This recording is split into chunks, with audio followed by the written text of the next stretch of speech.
I've been told that I'm overly competitive. Now, while I think that is a real thing, I don't think that that's me. And today we're going to talk about the reasons of why being competitive is important.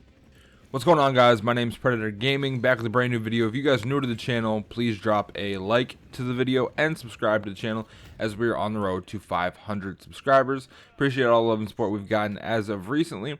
Also hit that notification bell. You guys will get notified when I post a new video Monday, Wednesday, and Friday, and live stream on Saturdays. Let's get into it.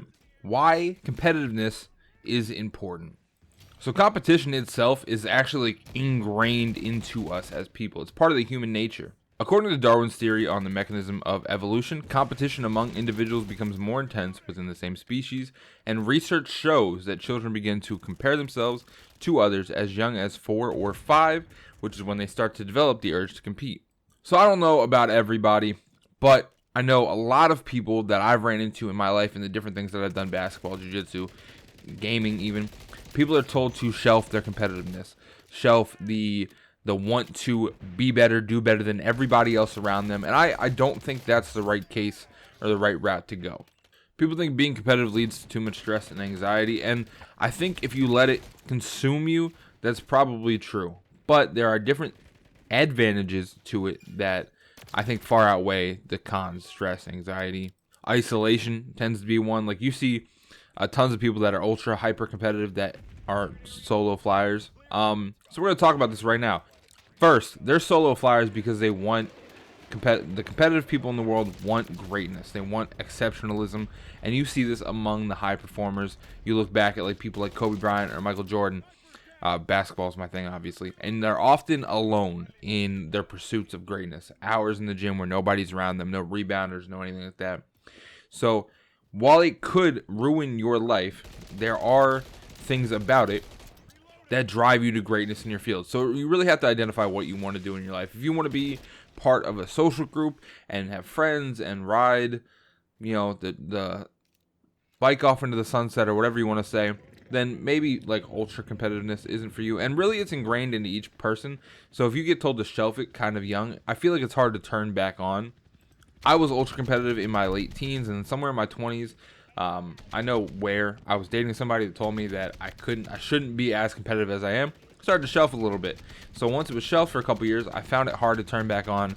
And honestly, even if it is turned back on, I'm not getting to the same level of competitiveness. It doesn't matter to me as much as it used to in any regard, in any field, anywhere, including basketball, jiu-jitsu, Call of Duty, whatever the case is. But I don't want that to happen to anybody listening to this. If you're 13, 14, 15 years old, you don't need to shelf your competitiveness. Maybe you need to learn where it needs to be applied, because a lot of people think it's an all or nothing situation. That's what I thought. Like, I couldn't be competitive all the time. You just need to pick and choose your spots. Like, for instance, if you have your niece over and they're playing chess, you don't need to beat your niece in chess. Smoke them the first 2 or 3 times and let them know, but you don't need to win every single game.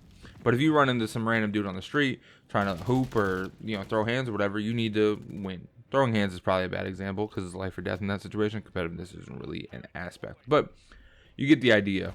So let's talk about benefits. So creativity is one of the things. So you need to stay ahead of your competition because of how competitive you are. That you need to problem solve at a high, fast clip. So you'll need to figure out why they make the decisions they make. So you're being creative, figuring out what their thought process is, and then you need to find solutions to the problem that they're causing for you in whatever field.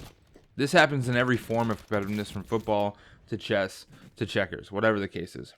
It sparks motivation, so people would likely become complacent and settle for being average without competition. I always find, too, that if you need to get motivated, you probably need to get angry. I'm not saying this is great advice. Speak to your therapist if you got problems.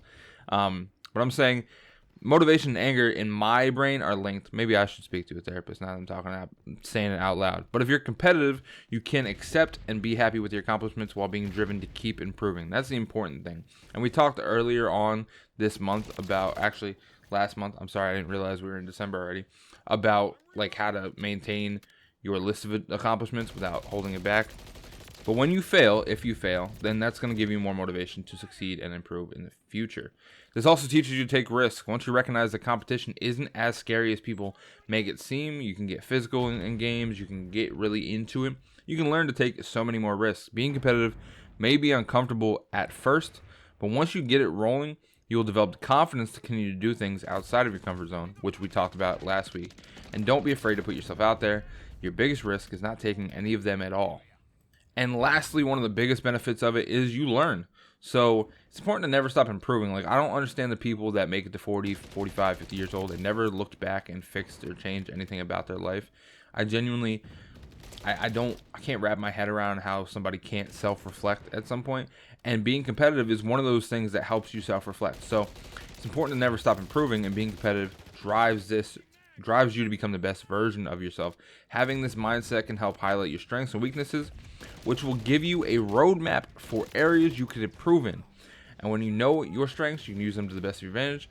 And when you fail to win, you can learn from your mistakes and improve on them. The best thing to do is figure out your strengths and weaknesses and try to make your weaknesses strengths. That's it. So it's win or learn. Those are your options when you're a competitive person. You win or learn. And that's definitely a mindset that I like to keep with a lot of things. But hopefully you guys enjoyed the video. If you did, drop a like and subscribe. I'll be making more videos Monday, Wednesday, Friday, 6 p.m. You guys know how the deal is. I'll see you guys next one. Peace out.